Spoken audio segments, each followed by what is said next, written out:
어제 한 언론을 통해서 또 이런 소식도 전해졌습니다. 지난 2020년 8월 경기주택공사는 경기도 성남시 순회동의 한 아파트를 2년 동안 9억 5천만 원의 전세 계약을 맺었습니다. 그런데요, 이 경기주택공사가 전세 계약을 맺은 이 집 어딘지 아십니까? 바로 이재명 후보 자택의 바로 옆집인 것으로 확인이 됐습니다.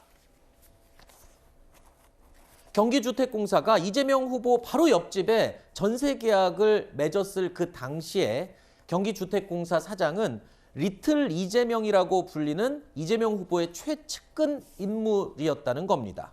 공사 측은요, 이 공사 직원 4명이 사용하는 합숙소였다. 이재명 후보 옆집에 계약을 한 건 정말 단순히 우연이었다라는 입장을 밝혔습니다.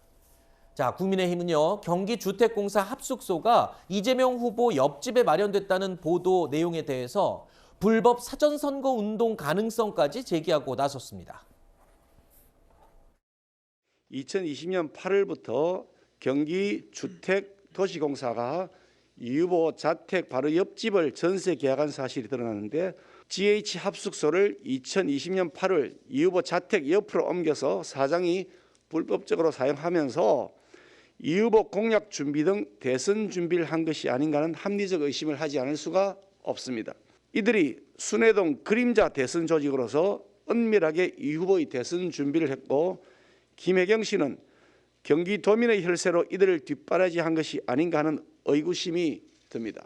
경기도민의 세금으로 자신의 개인 선거 준비 비용을 쓴 결과가 될 수 있습니다.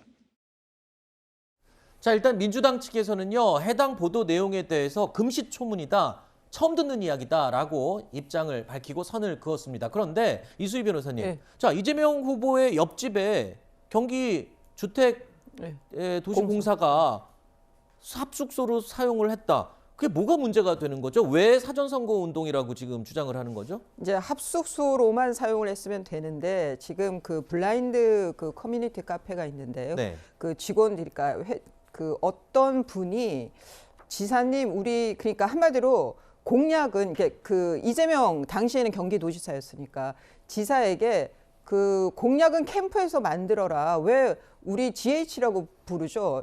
이 경기주택도시공사에서 공약을 만들어줘야 되느냐 이런 그 글이 하나 올라온 게 있었어요. 게시글이. 예, 최근에 그런 일이 있었죠. 예, 예. 그런데 그게 이거하고 이제 그 연관이 되는 거예요. 이헌욱이라고 그 2018년에 그러니까 이재명 지사가 당시 성남지사가 경기도지사로 성남시장이 네. 경기도지사로 출마를 하면서 그 후임을 자처했던 것이 이헌욱 지금 네. 당시 GH 사장이에요.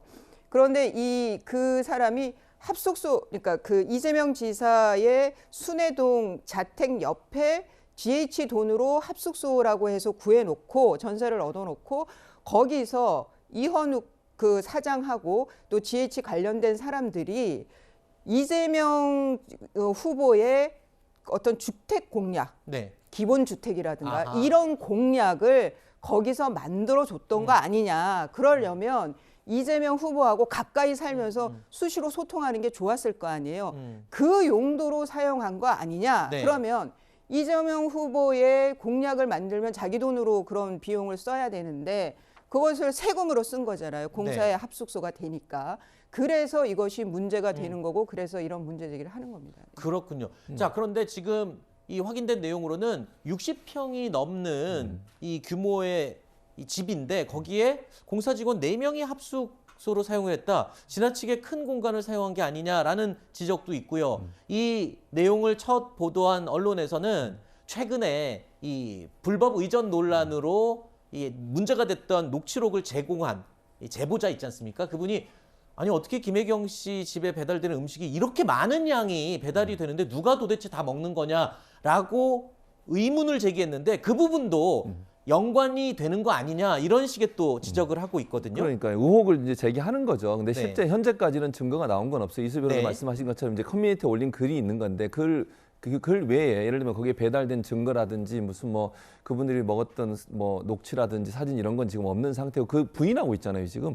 그러니까 60평이라고 하는 평수가 크게 문제가 되냐 뭐 저는 개인적으로 그렇게 생각하지는 않고 네 분이서 만약의 경우 저도 이건 뭐 사실과 확인한 건 아니고요. 네 분이서 만약에 다른 지역에 사는데 근무 때문에 와 있어서 함께 생활했다면 그 자체로 큰 문제가 된다고는 보진 않아요. 왜냐하면 네. 업무에 필요해서 한 거니까. 네네. 다만 지금 이제 근데 뭐 이런 얘기 옆에 있어서 더 선거운동을 잘 지원할 수 있다 이런 논리는 저는 뭐 그렇게 설득력 있다고 보진 않습니다. 왜냐하면 만약 선거운동을 했다고 하면 꼭 옆에 있을 필요는 없거든요. 뭐 언제든지건 할 수 있는 거니까. 그래서 이제 이거는 의혹이 나왔으니까 거기에 대해서 해명하고 또 만약에 추가로 이제 말씀하신 분 뭐 글을 올린 분이 더 다른 증거가 있어서 그걸 얘기하시면 이게 더 확산이 되겠지만 지금 상황에서 이제 그분의 글 하나만 가지고서 의혹은 제기할 수 있지만 사실관계는 확인이 안 됐기 때문에 네. 제가 볼 때는 또 다른 증거가 나오지 않는 이상은 이게 크게 확산될 건 아니라는 생각은 듭니다. 알겠습니다. 자, 그리고 경기주택도시공사 측에서 이런 입장을 밝혔습니다. 해당 집이 이재명 후보의 옆집이라는 사실은 당시에 전혀 알지 못하고 계약을 한 것이다라고 이야기를 했고요. 또 두 번째, 이 경기주택도시공사 측에서 직원들의 숙소로 활용하는 이런 장소는요, 총 합치면은 거의 100여 곳 가까이 된다. 이렇게 또 입장을 밝히기도 했습니다. 이 점 다시 한번 제가 명확하게 경기주택도시공사의 입장도 밝혀드립니다.